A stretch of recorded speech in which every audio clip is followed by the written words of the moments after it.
We're back with Natalie Manor, who is a coach extraordinaire and specializes in women and women 50 plus who can use a lot of grooming in terms of being really loving of themselves and feeling good about who they are and saving a place and a space for for themselves to appreciate who and what they've achieved. And so I bring up here, Natalie, the feeling of prayer and meditation Uh-huh. and finding space to breathe. And the question, because I know some people think it's very woo woo, and I wonder how the people you coach react to this and how people you deal with on a daily basis feel about this when you talk about Well, I think all of us have been exposed to prayer at one point or another, and it could be, in a desperate situation, sliding out of my mouth, your mouth, dear God, if you help me in this, I'll never do that again, kind of thing. So, whether it's daily prayer or desperation prayer, we've all heard about meditation, and meditation has been presented to us as sit down, be quiet, and let yourself go, and your brain is going 3,000 miles an hour. And then how do you find a space to breathe? you know here's my premise with the women that I coach, that I have the privilege to coach. I say, so where's your happy place? I mean, where do you feel healthy? Where do you feel good? Well, it doesn't happen very often. Oh, and you need a blah, blah, blah. Where's your happy place? How do you feel good? Well, I like it when I'm petting my dog, or I like being out in nature, or I really enjoy it that first time in the morning. When I get up before my kids and having that first cup of coffee. So I ask them to visit that place in their head, which is familiar to them. So I don't bring them to where I go. I bring them to where they are. And when you can ask the question, what would make me happy right now? What would feel good now? That's the stopping place, and say, oh, I can imagine out by the fire pit, and I'm having a glass of Pinot Grigio, and everything is good, and I've got my feet up, and the dishes are done, or the negotiation is done, and we close that $30 million deal, whatever it is. If that's your place, I take them to that place, and then I teach them how to stay in there longer. That's interesting because people always comment why that I'm always so happy and so forth, but no one has ever said to me, what is your happy place? And I really never thought about it. But as you were saying that, I was trying to picture what is my happy place. And it's so bizarre because I've been a career woman forever, and my career has always been very important to me. But my real happy place, and as a matter of fact, I said it to my son yesterday, it's with my animals. I Yes. just love to sit on the couch and I'll be watching TV and I will look down and there is a cat in my lap. I don't Yep. know how it got there. I didn't know it got there, but there it is. And I said to him, there's so much trouble and they make such a mess because I have cats, dogs, whatever it is. Yeah. They make, but I wouldn't be without them.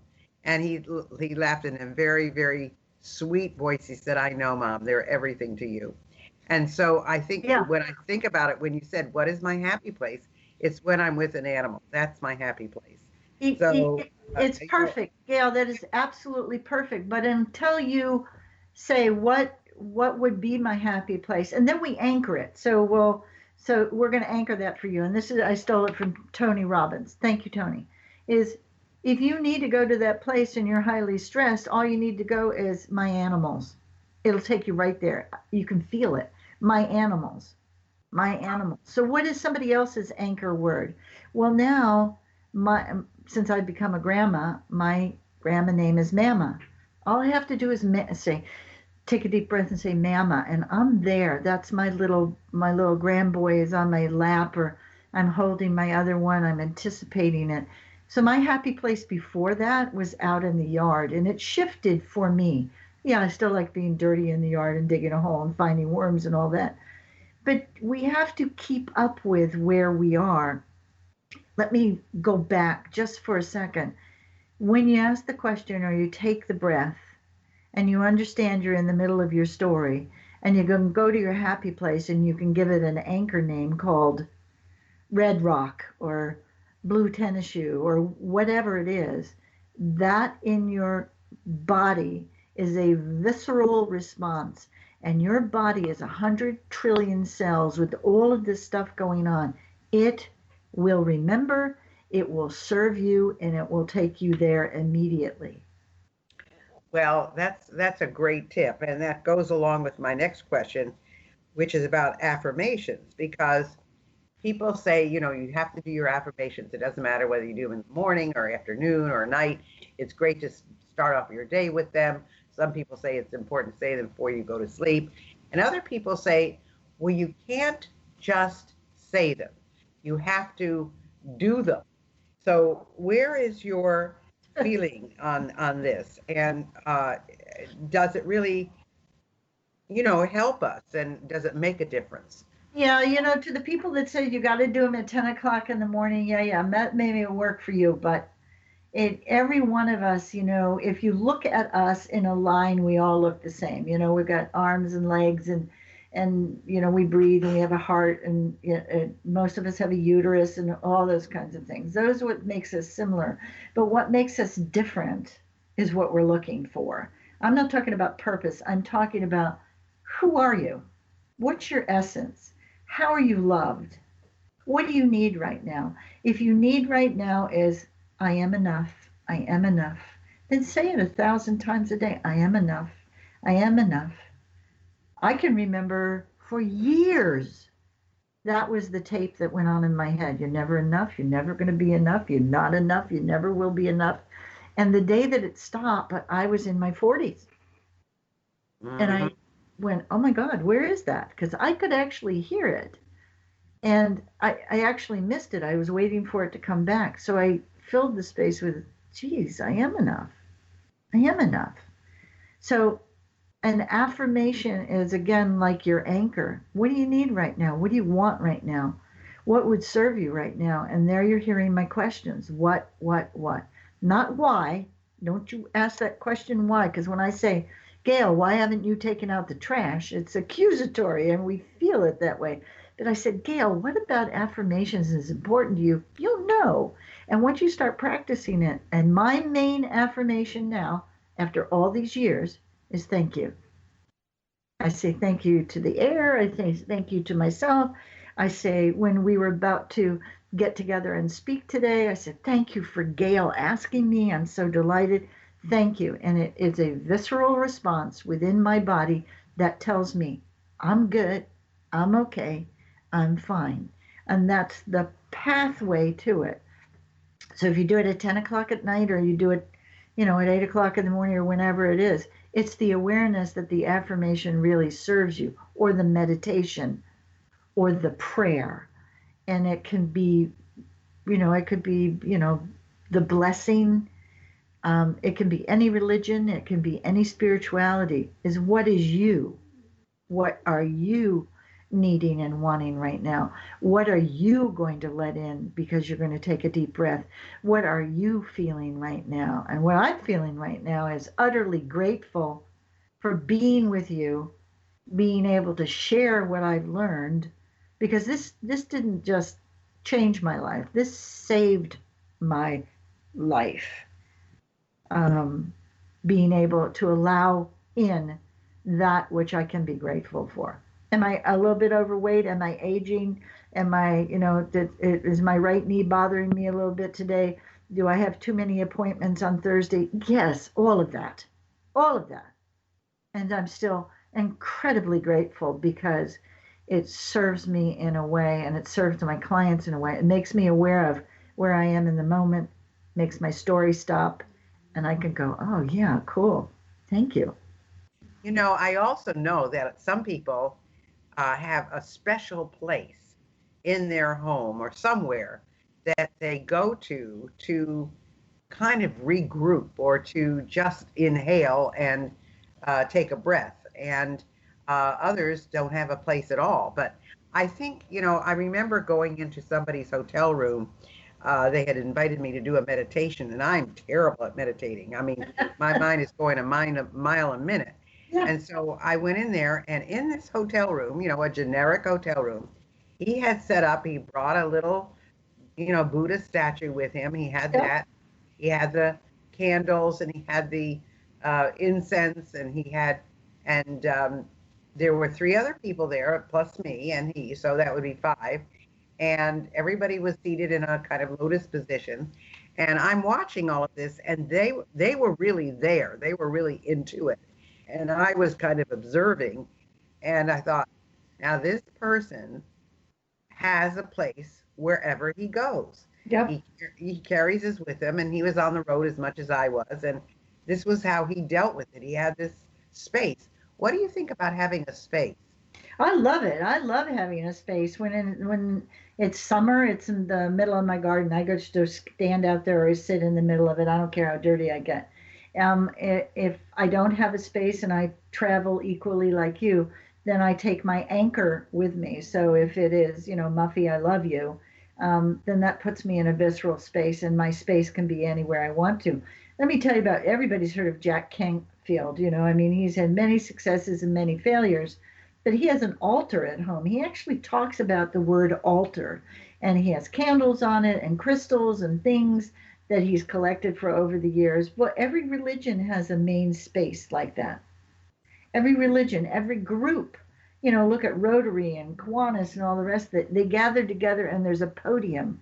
If you look at how many places have altars or centers, we do that because it gives us a focus of where we want to be. We already have places in our lives right now that bring us more pleasure than others. So I'm not particularly excited about dusting, but if I, was going to sit with my grandchild, I have a certain chair that I really like, and we snuggle and we do a book. So all of us have altars or pleasurable places that already exist for us. So if you just want to go there, that's great, or you can create the one in your mind. I love the fact that you were invited to that group.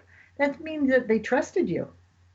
Yeah, it was, or else they were trying to convert me. I'm not sure which, but Oh, it well, was, whatever, yeah, whatever. but it was very interesting to me and Yeah. very educational. And I thought to myself, that's a skill that I need to learn and develop. But I think mindset has a lot to do with this too. Everything to do. And I'm a big proponent of positive mindset. And I find it very difficult to be around people who do not have that. So what keeps us from achieving everything that we can? What is it in our thoughts? Is it our parent tapes? Is it how we were raised? What is it that keeps us from getting where we need to be? When you're a little bitty and you begin to perceive, your brain isn't fully developed, really perception and thinking through things, and knowing where you are until you're about 6 or 7, more like 7. So when you're 2, 3, and 4, and somebody, let's say some idiot says, and we only eat iron shavings on Sunday, you're going to carry that for the rest of your life. And then you make a decision when you're 15 or 16 or 20. I mean, you're exposed to those things that become the rule of your life. So that's your mindset and that's your belief. I'll give you an example from my life. When I was a little bitty girl, you sat still and you were observed. It was all about image. My father was a diplomat in the military. We went all over the world. And my mom was his arm candy. So we were taught to do that. And you had to be quiet. You had to be quiet. I was a talker. You had to be quiet. So I learned those things, that this is not okay. And then you interpret that within your 3 or 4-year-old mind. And most of us are operating in our lives today from what we learned at the very beginning. It's true. They say that's all formulated when you're 2 and 3. And it's so funny because I still remember, I know you're going to think this is impossible, but when I was 3 years old, I was on a public bus with my mom, and I literally turned to her, I remember this, and said to her, I am going to have a career, and I am not getting married.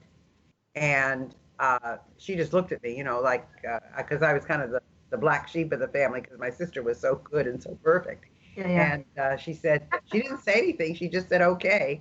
And she did encourage me, to be an individual. But um, people don't realize the effect of what they're saying at 2 and 3, how it has an effect on them for the rest of their lives. So that's so Well, true. yeah, if you think of it as layers, so here's the first layer from 1 to 5, and that's what you're learning, whoever it is, that's teaching you. It's a mother, a father. Many of the families are different than the families that we grew up, or whatever your family was. I ask people in leadership and communication keynotes that I do, or team trainings that I do, how many of you exactly communicate the way your parents do? And nobody raises their hands because most of the time they're mad at their parents, or they think their parents are, not good communicators. So imagine that here now you're, 30, 40, 50, 60, 70 years old, and you're still running around with, I don't like the way my mom talks. I don't like the way my dad did that. It's like, whose life is this? So when you have the awareness and you take a deep breath and go, I am enough, and you have an affirmation and you have a place where you can go, what happens, Gayle, is you discover this remarkable human, you. Yeah, that's right. You talk about that. You Just talk like, about hey! you talk about your wonderful self, and people think that's egotistical, but it isn't. It's really It's confidence. self-awareness and self-confidence. Well, you know what? The people who call it ego haven't gotten there yet. And when you can learn to look in the mirror and go, I love you anyway, Muffy, um, then I think you're there. I think you have this launching place of being able to receive and give and be grateful and work and complete and all of that stuff. Now, does some of this stuff come back? Yeah, I tell my clients all the time. Periodically, you're going to go back to the ugh, but the duration of the time you spend there is going to be so much shorter because now you have a decision point and you have a place to choose. You get to choose your life rather than it being given to you by, whether you like your parents or not, or your first grade teacher or your priest or anything else. They were doing what they learned to do. True, very true. And that's what I think is so interesting is that people look at other people, they judge them and so forth, but you have to love yourself. You have to love what you stand Yeah. for. And the most important thing to me, especially for women over 50, is that they have this vast body of knowledge. They have this vast body of experience. Good, bad, and different, it doesn't make any difference. They have this experience behind them. And they can now, because many of them, when they get to 50, I mean, they're empty nesters. But Yep. again, some of them now take on the responsibility, like you're talking about your grandbabies. They take on the responsibility of, I need to watch out for them. I need to take care of them. My daughter, my son is not doing this right. I mean, it goes through that whole thing too. But really, it's your time to embrace yourself and to say, okay, now is my time to do whatever it is I want. The important thing is to be able to sit back and say, what do I want? Because Yeah, the maybe what question. Yeah. you've never had the time to think about that before, because life has been such a whirlwind. I'd like to start with a better question, if I may, which, is what is most important to me? So if you say what's important, who am I and what do I want to do now? That's a huge question, Gayle. It's huge.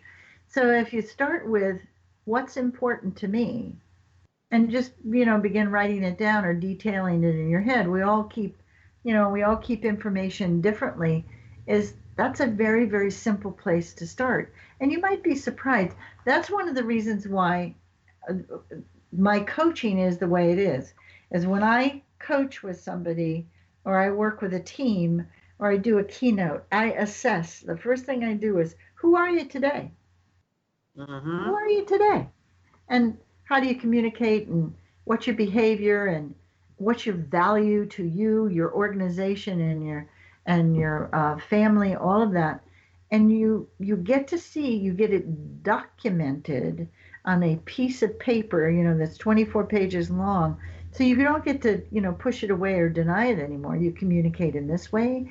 This is your value to the organization. This is the value to your community. And there it is in black and white. And you go, wow, that's really a remarkable person. So we start with the assessment and then we ask, what really is most important to you? Because if I say what's important to you, you've got a list of 300 things. If I say what's most important to you, it's usually not longer than about 5 or 6 things. And you go, oh, this is where I am in my life. Because there's a lot of emphasis on find your purpose. You have to start very simply as far as I'm concerned. So, and if I have this new program called You Got This, and if they go to nataliemanor.com, they can go and take a look at it. It's no cost or anything like that. It's just stuff that we're doing on You Got This, and it inspires. nataliemanor.com. Do I need to spell that for people? Well, we're going to give them all your contact information in just a minute. But I do want to say that I did some focus groups with some women, and it came out in just about every single case. Number one on the women's mind, because I did it on the East Coast and the West Coast, the number one thing on women's minds was, first of all, their health. That was number one. Yep. Number two was financial security. Now, that meant different things to different people, depending on where I came from. In other words, whatever my position was, I wanted to live that way or better. So that was a diverse thing. And then it went from, children, grandchildren, family, community, friends, it was diverse from there. But number 1 and 2 was health and security, financial security. I think that I'm really glad you did those focus groups, and the reason I'm glad is even the women that I work with that are making $250,000 to $1 million a year think that at one point in their life they're going to be homeless and on the street. Yeah, isn't that interesting? That I find the most fascinating of all. You are absolutely 100% correct. Yep. They do feel that way. But before we go any further, I want to make sure we don't run out of time because we have about just 3 minutes left, believe it or not. So tell people how they can reach you. Tell them the best way to contact you, what you might have for them, any of those things. Do it. Natalie, tell them. I am at nataliemanor.com, NATALIEMANOR.com. And the whole point, I don't think I have a lot of things on my website that are for sale, and the reason I don't do a lot of selling there is that's not who you are. Yeah, selling you something isn't the whole point. I want to share with you what I have learned from my clients and from myself of how not to do it, how they're doing it, and how remarkable you really are. So it's nataliemanor.com. On there you can take a listening test if you for your staff or whatever else. You find out how really badly you're listening because we're so intermittent. But really it's about confidence, and I do leadership, communication, and behavioral performance and keynotes. One of my remarkable places right now is the most people I've ever spoken to, Gayle, was 14,000. And I can remember now how terrified I was. And now when I go out and do a keynote or speak, how excited I am. I can't wait to get to the microphone because I know all that my clients have taught me and all that I have realized because I'm inspired by great people like you, like Louise Hay, like the people, Peter Drucker and, Einstein and Marshall Goldsmith. So what you'll find from me is I want you to take an assessment. I want you to find your beauty spot, which is your remarkable self. And I want you to be confident because that's where the power is. And I guess I want you to fall in love with you. So well, listen, that's not a bad destination. No. That's the whole point. Falling in love with yourself, liking who you are, liking what you do. I mean, Natalie is a treasure. And I think any of you who are interested in how she does it and what she does, go to her site, Natalie Manor, MANOR.com. Lots of good stuff there. And, she is a great person. And as you can tell, very empathetic and very concerned with who you are and getting to the right place for you. So I Gail, just thank you so much. I mean, really love that. I've loved this time with you. The last thing for your audience is invite me to speak for your group, your religious group, your organization, your association, whatever. Invite me. well, there you have it, folks. You can't Yeah. get much better than that. Invite her to speak and get to know who she is and present her to your world so that she is a part of it and a part of what you do. And Natalie, I want to thank you so much for being with us today.